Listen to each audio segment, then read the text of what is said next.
Welcome back to another episode of JATalks, and we have a lot of stuff to talk about. First of all, we'll be covering the fact that Dr. Angela Brown Burke would have touched the mace or lift up the mace, and also we'll be discussing as well the NSWMA managing director who was actually not qualified for the job. He only had 60 subjects. All right, but we'll be right back after the break first.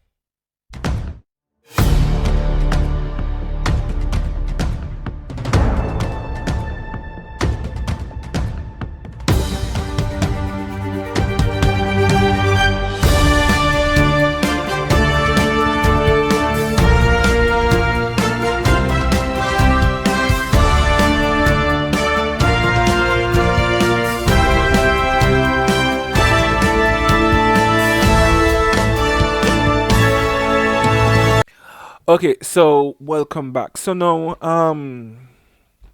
before, because I was actually working on my part two video. Remember, guys, I would have promised you guys that we're doing a part two of the last week's video where I spoke about oil in Jamaica. Still working on that. Still have to gather my evidence, but I must say though that persons would have commented and persons would have disagreed with my with what I would have stated. I love the interaction. Actually, I appreciate the fact that you interact. So even if that you disagree, I love that because my way shouldn't be the only point of view, and so I love the fact that we can provide our own point of views as to what we believe. So thank you very much for that.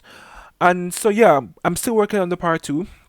I will get into that because the intention I primarily would have focused on the I primarily would have focused on the cons, right? And so I want to focus on the pros as well and what we ought to do. A suggestion in as to what we ought to do. In the meantime, regardless of whether or not we do get oil. But anyways, and that we are talking about today, because today, so last night I was actually up, and I was watching the debate because they were trying to pass Nara, and it was passed, but the manga and Wagalang in our parliament, and so I have the two videos, and so I am going to have you guys watch those two videos first before I do my usual commentary. Next clause, pilot I wish of the to put bill. clause 5, 6, and 7 without amendments. I wish to put clause 5, 6, and 7 without amendments. 5, 6, and 7 without amendments. Members, the person piloting the bill. That's not a joke, you know. 5, 6, and 7. Oh, you don't ever do that, member. Marshall, please. Angela Brown Burke, I name you. Outside.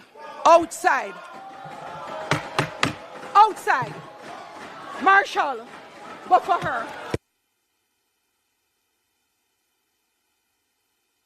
Angela Brown Burke.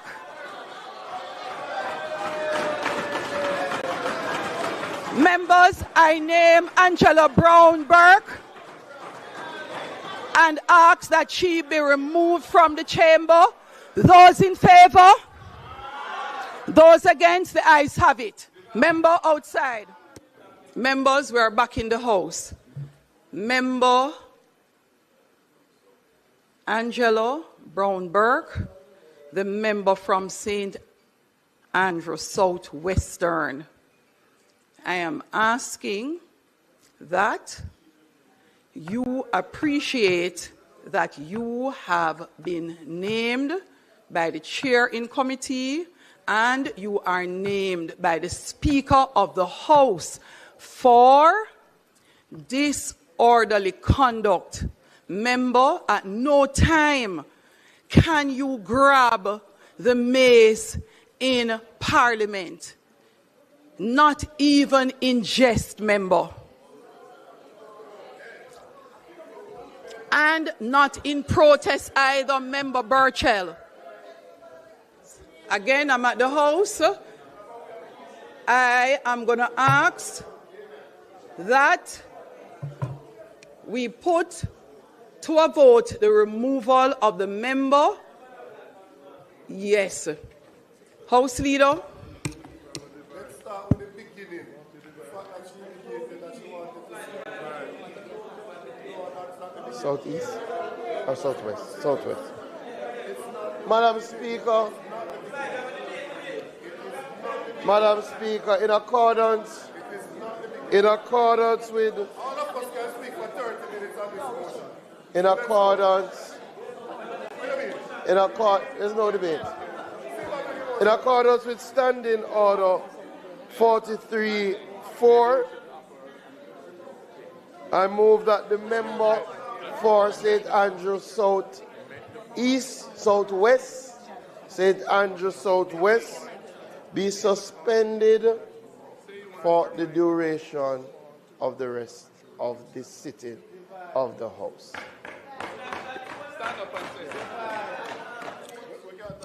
Those in favor? Madam Speaker. Those against?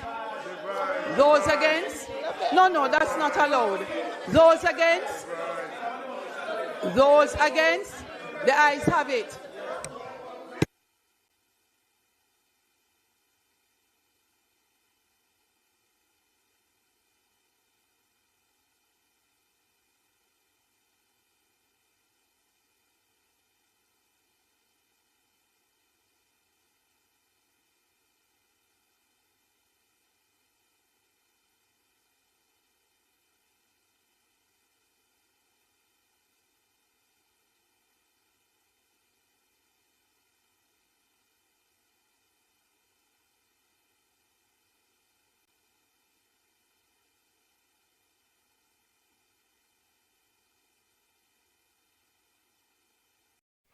All right, so what I'm gonna do now is you've just watched the video, and before I go any further, because a lot of Jamaicans do not know what the purpose of the mace is, and I'm gonna be very honest with you, I honestly didn't even know as well. I've always seen them kind of this big old metal sitting, staff sitting, right? Especially like in the beginning of Parliament, when Parliament are starting for the new fiscal year. I have this man walk in front of the Speaker of the House, my car just has stopped me at this heavy metal sitting. And to be very honest with you, I never know what that was. I did not know what was the purpose of it. I was very curious to know. And so, to be honest, when this information came out and I saw what would have taken place, I didn't know. I knew it had some importance, but I genuinely did not know what exactly it meant. And so, what I had to do was to gather the information first so that I can get a better understanding before I give my comment on it. Because if I don't know, if I understand it, I cannot give a proper comment. Alright, so based on my research and what would have taken place, so we're going to look at the legal purpose of the mace. So in the Jamaican Parliament, the mace is far more than just a decorative staff. It is the ultimate symbol of authority and legitimacy, legal validity. Parliament is not considered properly constituted unless the mace is presented in the Parliament. Without it, the House cannot legally meet or pass any laws. It is also a symbol of order. It represents the authority of the Speaker and the sovereignty of the people. Historically, in the past, it was seen as representing the crown, the king, but apparently now it is representing the Speaker of the House and the sovereignty of the people of Jamaica, or the people of the nation, whatever. And so the marshal's duty, only the parliamentary marshal is authorized to touch or move the mace. For anyone else to interfere with it is considered a grave act of contempt of Parliament. Now we want to look at the breaches as to what Angela Brown Burke did. So during the marathon debate over the National Reconstructive and Resilience Authority NARA bill, Dr. Angela Brown Burke reportedly lifted or grabbed the mace during the intense disagreement. This has been seen as a major violation for several reasons. One, disorderly conduct. Under the standing order, the rules of the House states interfering with the mace is categorized as grossly disorderly conduct.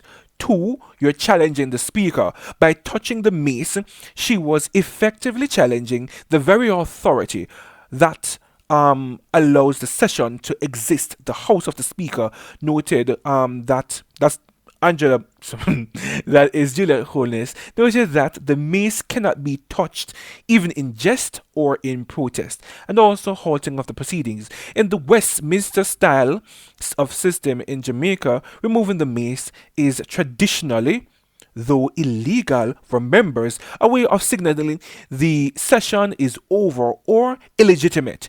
Doing so without authorization forces an immediate halt of the deliberations.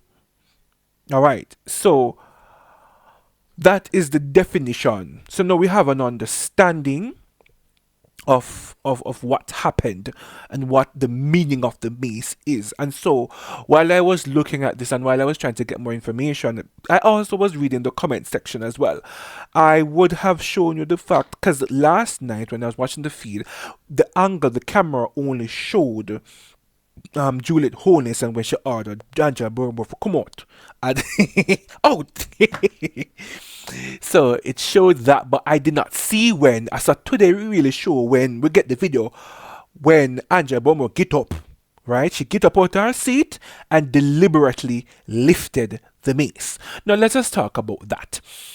Why would you do that? Let me first of all, here's the thing. Before I even get it, let us ask some questions. I want to ask some questions. Cool. One of my first question is, why would you do that? And the reason I'm going to ask why would you do that, because here's the thing. We as Jamaicans outside, regular ordinary citizens may not understand this thing. Come never understand not about the mace. Remember, before this story take place, me never know not about the mace, to be very honest with you. However, I would expect that parliamentarians, people in the parliament, would know about the mace, would know and understand the meaning behind it. These people are the people, and Angela Brown Burke is not new to politics, she's true to politics. You understand? So she knew exactly what she was doing. So that's one, right? I'm curious to know, because when I read the comment sections, persons were blasting Holness, Mrs. Holness, saying that, she's the wife of the Prime Minister and the wife of the Prime Minister should not be the Speaker of the House. And I'm not here to debate that. Well, what I will say is that the reality is she was voted in, and both the PNP at the time when she became the Speaker of the House, both PNP and JLP had concurred for her to be the Speaker of the House. So, yes, Andrew may have nominated her, but both the PNP and the JLP had concurred for her to being the Speaker of the House. So, $6,500 are the other. So, if you really had a problem, if at the time when, what's name again? Mark Golding had protested about her being the Speaker of the House. At the last year before last, at the time when they walk out of the House, the government members walk out of the House, that never did make no sense because only did agree to it. So, very flip-floppy. You understand? So, that showed her the way. You understand? That makes no sense to me. Because the fact, and here's the thing, I have to work with FACTS, I work with facts, I don't work with feelings, I don't work with opinions. Because you may be entitled to your own opinions, you're never entitled to your own facts. So here at JATalks, all I deal with is the facts, and the fact is that both the PNP and the JLP had concurred for Juliet Holness to being the Speaker of the House. Cool. Now, that should that know. These people, both of them, apparently, the People's National Party the members of Parliament had issues with the bill, and that is fine. There's no problem with that. Normally, what is supposed to happen is if you have an issue with the bill, you're supposed to vote on it, and then so if you don't like what is there, you vote against it. That is the proceeding of what is supposed to happen in Parliament.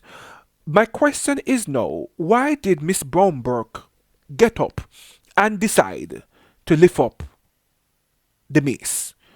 And this was a deliberate act. This was not something that was by accident. Like she walked past and brushed past it was not in her way.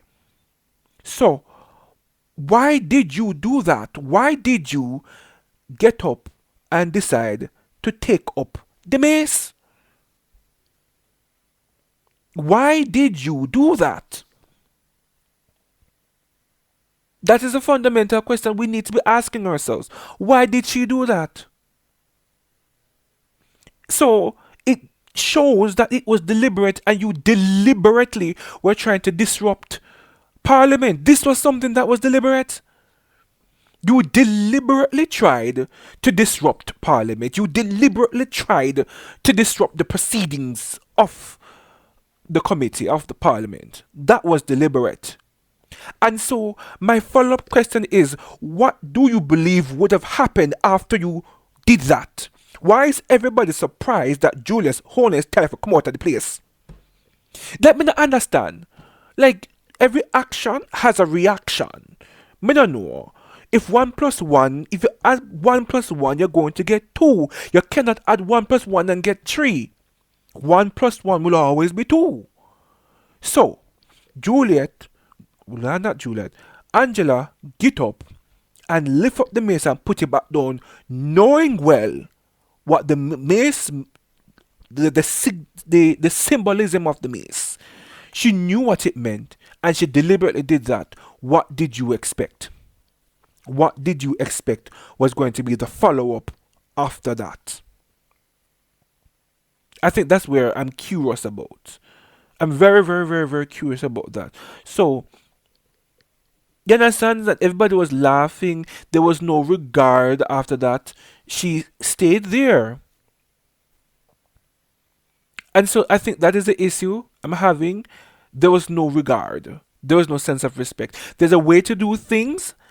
And so, even if you are in disagreement, there is still a way to do things.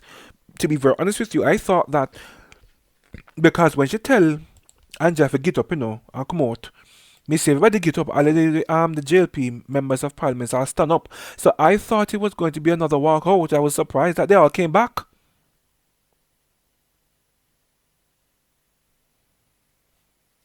They all came back.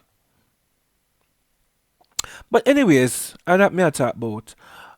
You knew exactly what you were doing. That's the point. The point is, you knew exactly what you were doing. You deliberately did it anyways, and then you're surprised at the results. That don't make no sense to me. That don't make no sense to me. And so, on the fact of her being escorted out or told to leave the chamber, it is valid. Yeah, me not nothing to say. It is valid. On to the next story. Alright, so now we're going to go with the NSWMA situation. I am going to... Okay, so I'm going to read this first, and then I'm going to drop a video, and then after which I'm going to give my commentary. So this is what would have happened, and we have seen actually a trend. This was actually has been a trend. So first we have the NSWMA, we have the JUTC, and we also have Petrodram. So this is what would have taken place. Alright, so with the NSWMA, the 2026 audit revelation, a draft internal audit at the National Solid Waste Management Authority, which became public just this week, late April 2026, has uncovered several shocking recruitment irregularities. Top directors, 4 senior directors, were found to be in positions for which they did not meet the minimum requirements, yet they were earning a combined amount of $43 million annually. Also, one specific director role which required a postgraduate degree, which was paying $9.3 million, was filled by an individual who only had 3 CXC passes. Missing evidence as well. 3 of the 4 regional operation managers had no documented evidence of their qualifications on file, despite these roles requiring tertiary education. There was also arbitrary pay as well. The audit also noted that some staff were placed at the top of their salary scale without clear justification or approval from the Ministry of Finance. But wait, this has been happening for a long while, because back in 2020, the Auditor General revealed that the Jamaica Urban Transit Company JUTC faced similar scrutiny. When the Auditor General released the report back in July 2020, unqualified senior staff, that audit found that A sample of 21 senior managers, 6 did not meet the minimum requirements for qualifications for the job. There was also a lack of competition. For 9 of those positions, there was no evidence that the jobs were even advertised. 8 of those officers were hired without an interview. Unapproved positions as well. The JATC also was flagged for operating over 500 approved positions, costing taxpayers $1 billion. But you know what? Let's go back even further, because Petrojam was the most, what should I say, popular one, especially in the books of the Auditor General. So here was the report for the Petrojam scandal. Hiring inconsistencies. The audit found Petrojam recruiting 76 new employees between 2015 and 2018, but for many sensitive roles, including general managers, there were no evidence that the vacancies were even advertised. Rejected candidates were being hired as well. In some instances, individuals were being hired despite being rejected by the interviewing panel. And finally, strategic director roles. New roles were being created that were not an official staff structure, or was not a part of the official staff structure, and often filled by people who did not go through the competitive selection process. So that is what I have. I'm going to play this video and then I will come back with my commentary as usual. The Auditor General identified 6 unqualified senior managers at the Jamaica Urban Transit Company. That's one organization. The Petrojam scandal exposed governance failures at the board level there at Petrojam. Now, the National Solid Waste Management Authority, the NSWMA, is dealing with is dealing with this too. Are we looking at isolated breaches of one places, or are we looking at something that might rise to being a systemic pattern? From all indications, it would appear that this has been par for the course. In other words, over these many decades in the civil service, there has been the tendency to employ persons more so based on their particular affiliations or connections, rather than dealing specifically with the requirements for the job in terms of qualifications and experience. We are quite familiar with the term jobs for the boys, and indeed girls. This may well be another such scenario unfolding. It's not a pretty picture, because we are talking about taxpayers' money, and in this particular case, one wonders if it is felt that one doesn't have to have any meaningful qualifications to be in solid waste management. Is it that, as was being quoted in a previous conversation with a certain gentleman, does one need qualification to deal with garbage? An unfortunate comment there, given that individuals would have needed to have seen a list of criteria for a person getting any of these jobs, especially with the combined annual salary for these 4 positions at the NSWMA being approximately 43 million Jamaican dollars. As you said, that's public money. What obligation did the NSWMA's board and their Human Resource Committee have to look at, and in general, boards of public bodies, to ensure competency standards are met? Well, first of all, the various criteria for these posts need to be fully examined, and the board should be held accountable against that backdrop, as it should be seen whether or not the persons so employed, did they go through a process of interviewing which would have looked not only at their persona but at their qualifications and experience. It would appear that such issues may have been overlooked, and that a sort of arbitrary selection process was adopted. And this would be setting, and indeed is, a dangerous precedent in the public service and should not be tolerated.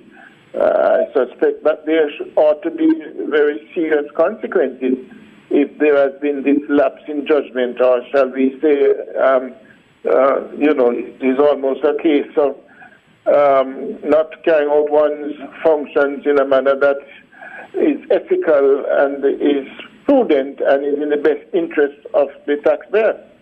The best interest of the taxpayers is always what we're hoping for when public funds are being spent. But the corporate governance framework for public bodies requires that every senior role carry a documented competency profile. If those profiles existed, you wrote down what it is that you needed, you said that there were particular skills that you needed at the time of hire. How does an appointment like that doesn't meet the grade, they don't have the qualifications, they don't meet the criteria there, how does it get sustained for 2 years without correction, Lloyd B?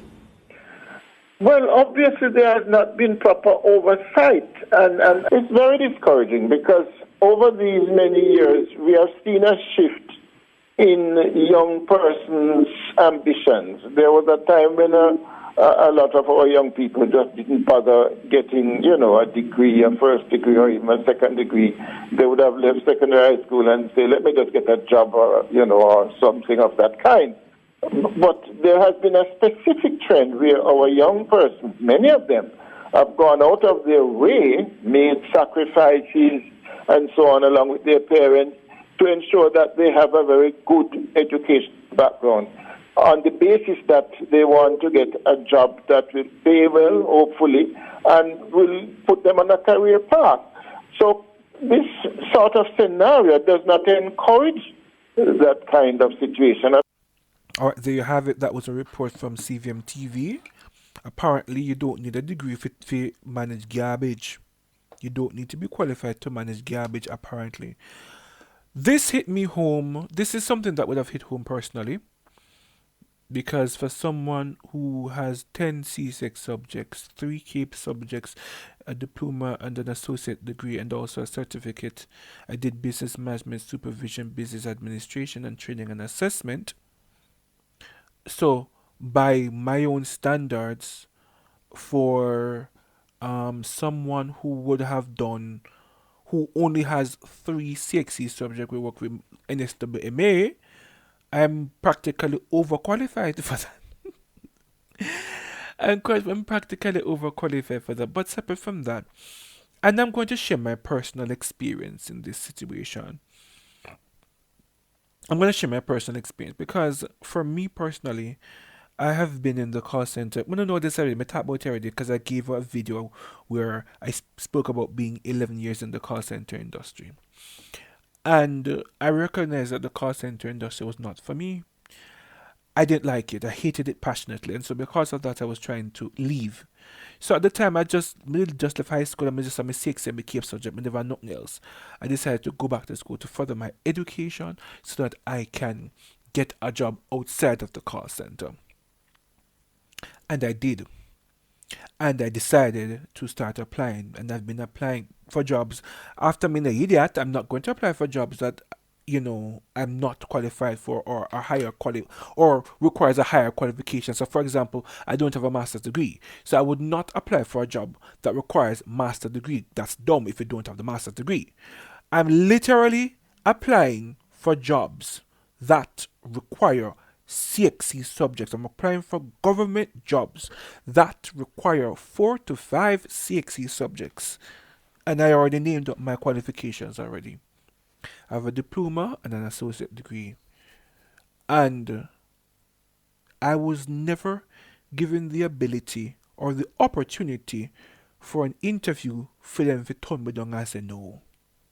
We don't want you. I've never been given that opportunity, and I've been sending out my resumes. I've been emailing these people since 2021, various government agencies since 2021. When I first got the diploma, I've been emailing and applying for.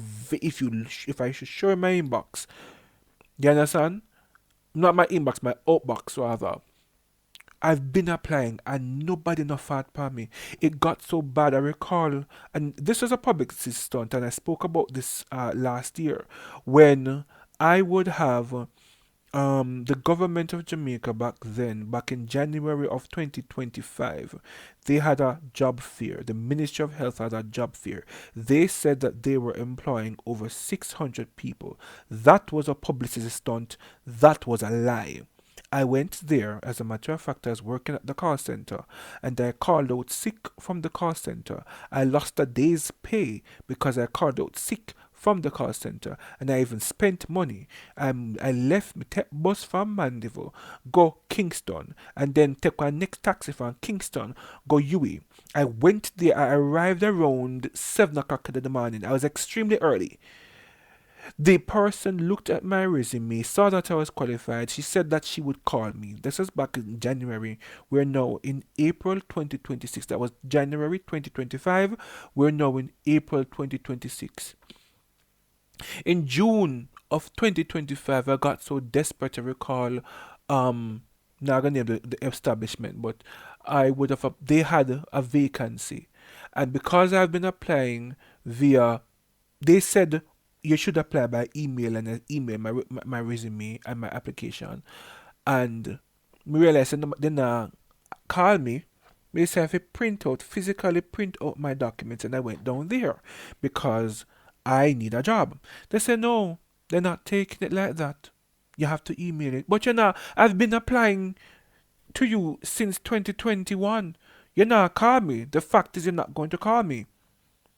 And so for me, when you see, I've been saying this because I said that I was convinced. I recall saying that I was convinced, say a friend thing, I was convinced that a links on Jamaica. And so said, so done. I would have said this to a lot of persons or a couple colleagues, and they were dismissing it immediately. They weren't even having it, they weren't entertaining the conversation because that does not happen in Jamaica. So said, so done. Here we are. Again, for the third time. Because remember, there was JUTC and there was also Petrojam. So here we are again for the third time. What is this saying? So there are a lot of qualified people. The only thing that is going to accept us willingly with open arms is, unfortunately, the call center, which I distaste. I hate that sector with a passion and a purpose in life. But unfortunately, that is the only sector that will accept you with open arms. I would have tried. I've applied to the National Land Agency. I've applied to the Ministry of Health. The Southern Regional Health Authority, the Western Regional Health Authority, I think it's the Southeast or the Regional Health Authority. I would have applied to the National Land Agency. I would have applied to the Ministry of, I don't want to lie. It was the Ministry of Foreign Affairs at the time. I would have applied. I would have applied underneath the Ministry of Economic Growth and Job Creation as well. I would have applied for the Ministry of Commerce, Ministry of Commerce as well. I would have applied for as well. I would have applied at different libraries as well. As a matter of fact, I called them because I wanted to find out if there was any vacancies. And I called different places, and they stated that according to them, because I said to myself, I understood. I called them and I asked them if there was any vacancy. They said no, there's no vacancy. Fine, cool. How is it that you notify the public that there is a vacancy? According to them, I would have to submit my resume even though there is no vacancy, and then when a vacancy becomes available, if a vacancy becomes available, God knows how long that is when they will call me. Does that make sense? By the way, this is a government agency. Does that make sense to you?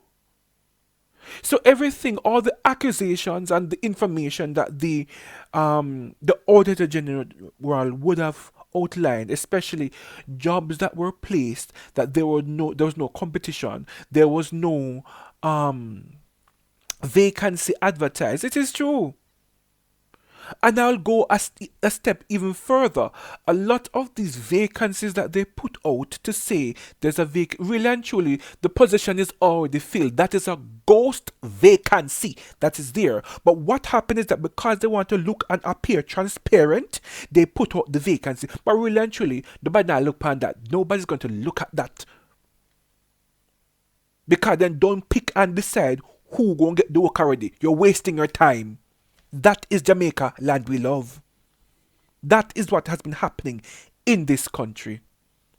And the lie, I think what irritates me is how these politicians play in our face and take with idiot. Because especially when Dr. Tufton spoke about over 600 jobs being given away, that is a lie. You were doing that for publicity stunt to make it look like the government is employing people. That is a lie.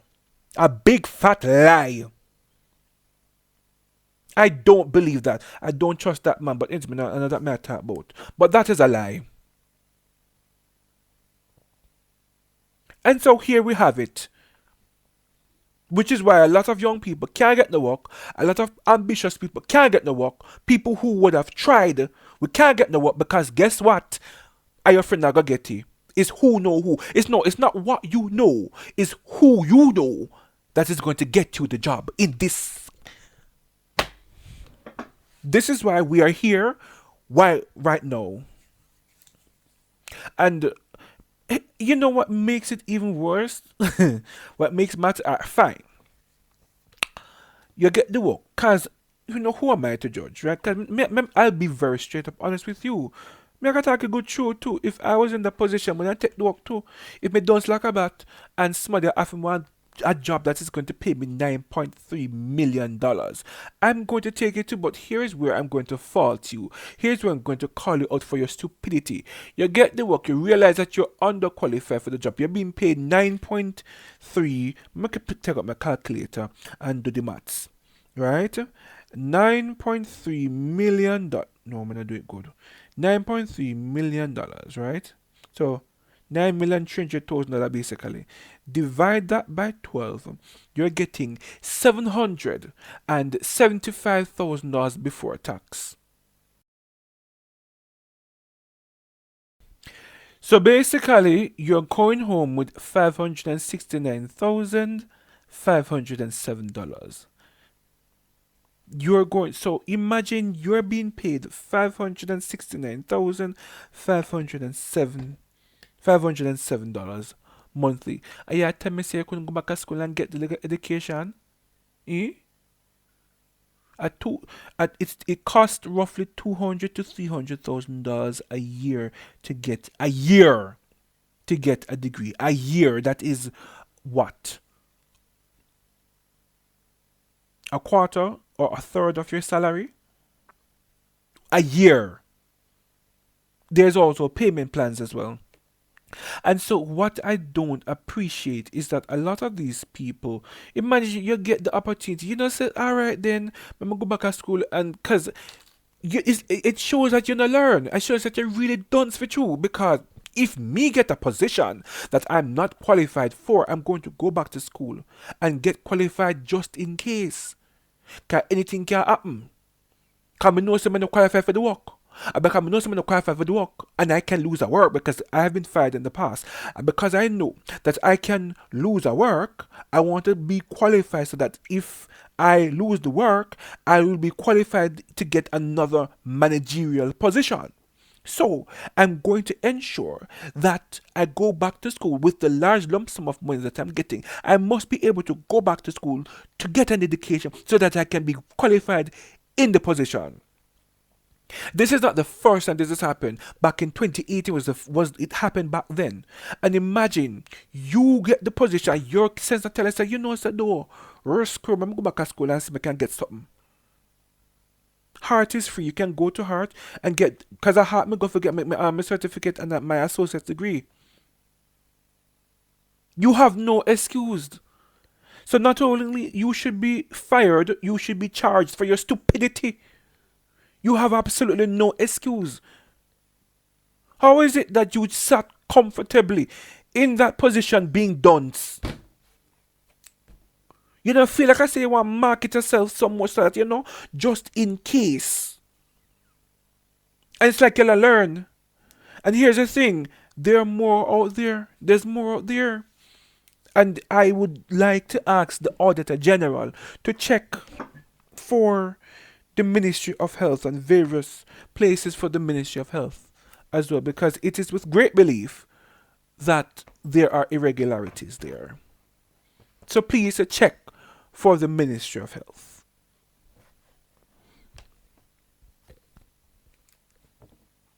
That is what I'm saying. This is stupid. This is extremely stupid.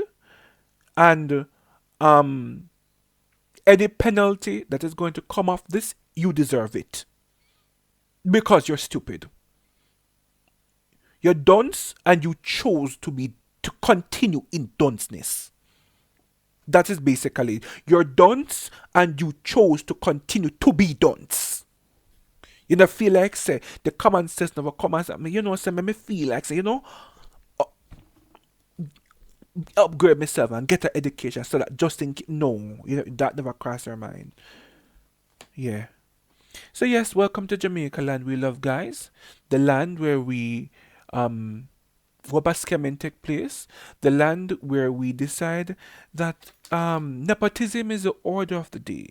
Who knows who is the order of the day? And going to school and getting an education, doing it the right way, is not the correct way. You will get shafted when you do it the right way. Welcome to Jamaica, land we love. Alright, so thank you very much for another episode of JATalks. Thank you. That is it. I still working on my video though. I need to work on the part 2 for the last week video that I posted specifically about oil in Jamaica, and I'll be speaking specifically more about the pros. I'll be focusing on the pros this time. Alright, but it was my pleasure.